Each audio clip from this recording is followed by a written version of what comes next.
السلام علیکم۔ M F کے وائس میں آپ کو خوش آمدید کہتے ہیں۔ دوستو، آج ہم جانیں گے کہ ارطغرل کی اصل کہانی کیا ہے۔ ارطغرل اور خلافت عثمانیہ کی بنیاد کو سمجھنے کے لیے ہمیں 12ویں صدی کے سینٹرل ایشیا کو جاننا ہوگا۔ سینٹرل ایشیا میں اس وقت سلجوق حکمران تھے۔ ان کی سلطنت آج کے ترکی پر مشتمل تھی۔ کونیا دارالحکومت تھا اور یہ پورا علاقہ ارض روم کہلاتا تھا۔ سلجوقی ریاست کے ایک طرف منگول تھے۔ یہ مارتے دھاڑتے اور کھوپڑیوں کے مینار بناتے ہوئے آگے بڑھ رہے تھے۔ یہ سلجوقوں کو روند کر مشرقی یورپ اور مشرق وسطیٰ جانا چاہتے تھے۔ دوسری طرف عیسائیوں کی بازنطینی ریاست تھی۔ یہ ریاست آج کے ترکی کے شہر اناطولیہ کے ساتھ ساتھ چلتی ہوئی بلیک سی اور استنبول سے ہوتی ہوئی پورے مشرقی یورپ پر مشتمل تھی۔ یہ بھی سلجوق ریاست پر قبضہ کر کے اپنی سرحدیں چین تک وسیع کرنا چاہتے تھے۔ سلجوقی ریاست کا تیسرا حصہ ایوبی ریاست سے جڑا ہوا تھا۔ یہ حصہ شام، فلسطین اور مصر پر مشتمل تھا، جبکہ سلجوقوں کی چوتھی سمت میں ایران تھا۔ سلجوق دور شورشوں کا زمانہ تھا۔ ہر طرف جنگ چل رہی تھی اور قتل و غارت گری کا بازار گرم تھا۔ منگول اور بازنطینی عیسائی دونوں بیت المقدس تک بھی پہنچنا چاہتے تھے، لیکن دونوں کے عزائم کے راستے میں سلجوق اور ایوبی دو مضبوط ترین ریاستیں کھڑی تھیں۔ یہ دونوں ان دونوں کو راستے سے ہٹانا چاہتے تھے۔ منگول آج کا ازبکستان اور ایران فتح کر چکے تھے۔ خیوا کا حکمران خوارزم شاہ بھی راستے کا مضبوط کانٹا تھا۔ اس کی ریاست ہندوستان کے شمالی علاقوں سے لے کر جارجیا تک پھیلی ہوئی تھی۔ چنگیز خان نے یہ کانٹا نکال دیا تھا۔ عراق میں عباسیوں کی حکومت تھی اور مصر میں مملوک خاندان برسر اقتدار تھا۔ یہ بھی بازنطینی اور منگول حکمرانوں کا ٹارگٹ تھے، لیکن ایوبی ریاست اور سلجوق حکمرانوں کے ہوتے ہوئے مصر اور عراق پہنچنا مشکل تھا۔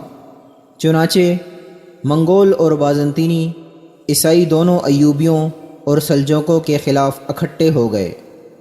یہ دونوں کو آپس میں لڑاتے بھی رہتے تھے تاکہ مسلمان کے ساتھ لڑ کر کمزور ہو جائیں۔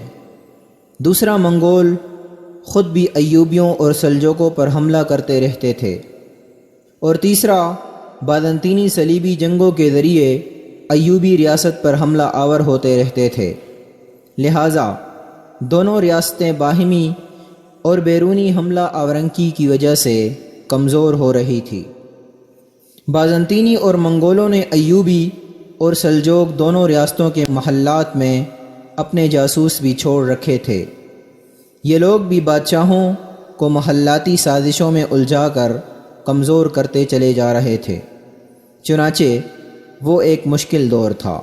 سلجوق بادشاہ علاؤالدین کے بعد سلجوق ریاست کا سلطان تھا۔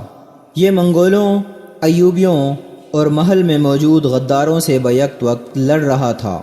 یہ کسی چوتھے محاذ کا متحمل نہیں ہو سکتا تھا، لیکن اس کے خلاف ایک چوتھا محاذ بھی سر اٹھا رہا تھا، اور وہ تھا بازنطینی حکمران۔ علاؤالدین سلجوق جب منگولوں یا ایوبیوں سے لڑنے کے لیے نکلتا تھا تو اس کی پیٹھ ننگی ہو جاتی تھی۔ اس پیٹھ پر بازنطینی چھرا گھونپنا شروع کر دیتے تھے۔ وہ یکسوئی قائم رکھنے کے لیے اپنی پیٹھ بازنطینی عیسائیوں سے بچانا چاہتا تھا۔ لہٰذا علاؤالدین نے سلجوق اور بازنطینی ریاست کے ساتھ ساتھ آغوز قبائل آباد کرنا شروع کر دیے۔ آغوز ترکوں کے جری قبائل تھے۔ یہ تعداد میں 24 تھے۔ بھیڑ بکریاں اور گھوڑے پالتے تھے۔ مرد تلوار بازی اور تیر اندازی کے ایکسپرٹ تھے، اور عورتیں نہایت عمدہ ریشمی قالین اور سوتی کپڑا بناتی تھی۔ قبائل کے سربراہ بے کہلاتے تھے۔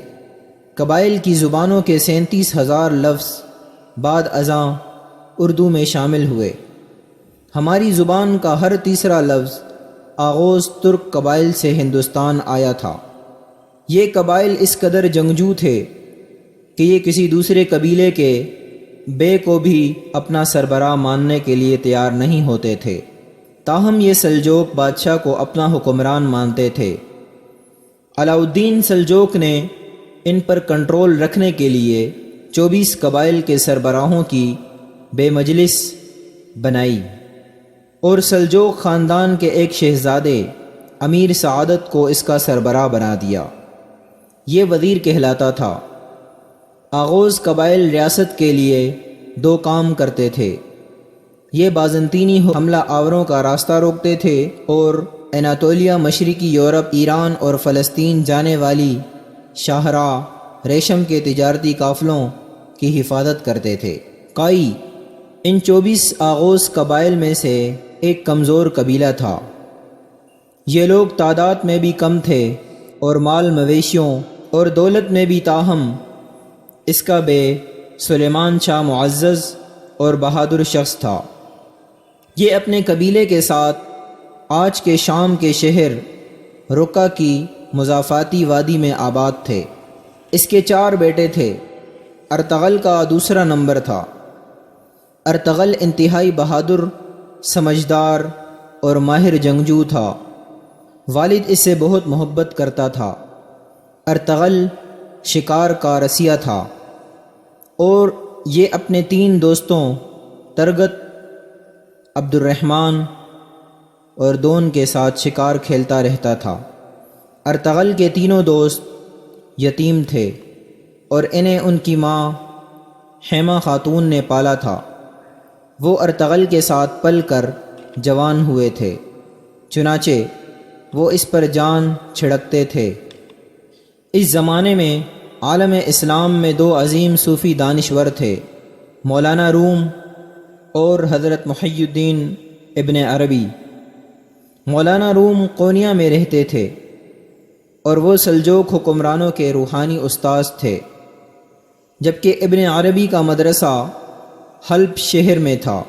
یہ دونوں صوفیائے کرام جنگجو اور تباہی کے شکار لوگوں کے دریدہ دل سیتے اور ابلتے ذہنوں پر مرہم رکھتے تھے۔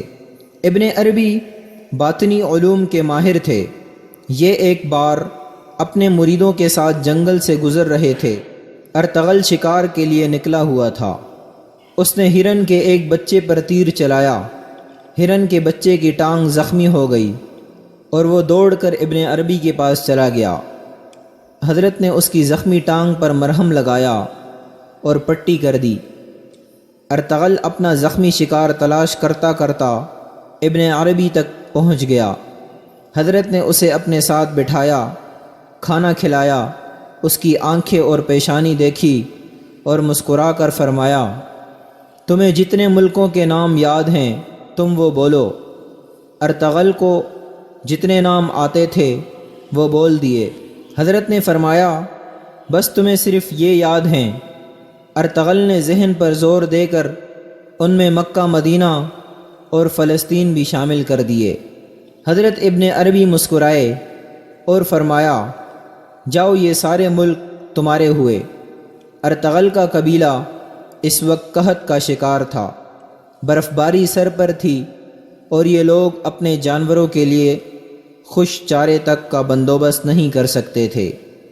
چنانچہ اس نے تنزیہ نظروں سے ابن عربی کی طرف دیکھا، مسکرایا اور اٹھ کر چلا گیا۔ ارطغرل کی ابن عربی سے دوسری ملاقات حلب شہر میں ہوئی۔ یہ اس وقت سلجوق خاندان کی ایک مغرور شہزادی حلیمہ کے عشق میں مبتلا تھا۔ قبیلہ اس عشق کے خلاف تھا کیونکہ یہ شادی آغوز روایات کے بھی خلاف تھی اور یہ سیدھی سادی سلجوق حکومت کو آبیل مجھے مار کی دعوت دینے کے مترادف بھی تھی، اور قبیلے کی حالت یہ تھی اس کے پاس سردیوں میں سر چھپانے اور کھانے کے لیے گندم تک نہیں تھی۔ ارطغرل کے مزاج میں کمپرومائز کا مادہ نہیں تھا، لہذا یہ ڈٹ گیا۔ یہ اس کی مشکل زندگی کا مشکل ترین دور تھا۔ اور وہ اس دور میں دھکے کھاتا کھاتا ابن عربی کے مدرسے پہنچ گیا۔ ابن عربی نے اسے اپنے پاس مہمان رکھا، اس کی فکری رہنمائی کی، اس کو تسلی دی۔ میں یہاں آپ کو یہ بھی بتاتا چلوں، اس زمانے میں اسلامی ملکوں کے اندر ایک خاموش تحریک چل رہی تھی۔ یہ لوگ سفید دھاڑی والے کہلاتے تھے۔ ان کی دھاڑیاں چھوٹی اور سفید ہوتی تھی۔ یہ انتہائی با اثر، امیر اور باعمل مسلمان تھے۔ ان کا ایک مضبوط جاسوس نیٹ ورک تھا۔ یہ پورے عالم اسلام میں پھیلے ہوئے تھے اور ایک دوسرے سے رابطے میں رہتے تھے۔ ان کی زندگی کا صرف ایک مقصد تھا، اسلام اور عالم اسلام کی حفاظت۔ یہ اسلام کے لیے خطرہ بننے والے حکمرانوں تک کو قتل کر دیتے تھے۔ سفید دھاڑی والے سلجوق، عباسی، ایوبی اور مملوک چاروں سے تنگ تھے۔ یہ سمجھتے تھے یہ لوگ اگر ایک دوسرے سے اسی طرح لڑتے رہے تو پھر پورے عالم اسلام پر منگول قابض ہو جائیں گے، یا پھر بازنطینی عیسائی اسلامی ریاستوں کو ہڑپ کر لیں گے۔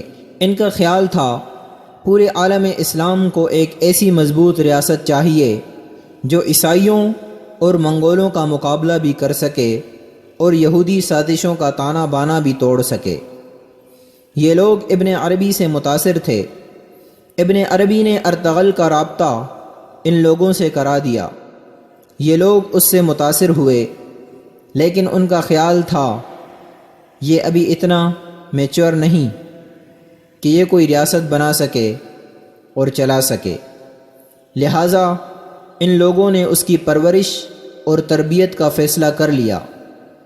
یہ لوگ ارطغرل کو ٹرینڈ کر رہے تھے، لیکن اس دوران ایک اور ایشو پیدا ہو گیا۔ سلیمان شاہ کینسر کی وجہ سے انتقال کر گیا اور بڑے بھائی نے حلیمہ سے شادی کرنے کے جرم میں ارطغرل کو قبیلے سے نکال دیا۔ ارطغرل بیوی کو لے کر قبیلے سے نکلا تو اس کی ماں حیمہ اور اس کے ساتھیوں نے بھی قبیلہ چھوڑ دیا۔ یہ 400 لوگ تھے۔ یہ پناہ کی تلاش میں گھوڑوں پر خیمے باندھ کر در بدر پھرتے رہے۔ یہ کبھی شام کے جنگلوں میں پناہ لے لیتے تھے اور کبھی سلجوق ریاست میں جا چھپتے تھے، لیکن انہیں کوئی مستقل ٹھکانہ نہیں مل رہا تھا۔ یہ آخر میں در در کی ٹھوکروں سے تنگ آ گئے اور انہوں نے واپس جانے اور اپنے قبیلے سے معافی مانگنے کا فیصلہ کر لیا۔ یہ واپسی کے لیے روانہ ہوئے تو راستے میں ایک عجیب واقعہ پیش آیا، اور اس چھوٹے سے واقعے نے آگے چل کر دنیا کی سب سے بڑی اور مضبوط خلافت کی بنیاد رکھ دی۔ ہم اس خلافت کو خلافت عثمانیہ کہتے ہیں۔ دوستو، امید کرتا ہوں کہ ارطغرل کی جو اصل کہانی ہے تو وہ آپ کو پسند آئی ہوگی۔ اسی کے ساتھ ہمیں اجازت دیں اور ہمارے چینل MFK وائس کو سبسکرائب کریں اور اس کو آگے شیئر کریں۔ جو ویڈیو آپ کو پسند آئے اس کو لائک بھی کریں۔ اللہ حافظ۔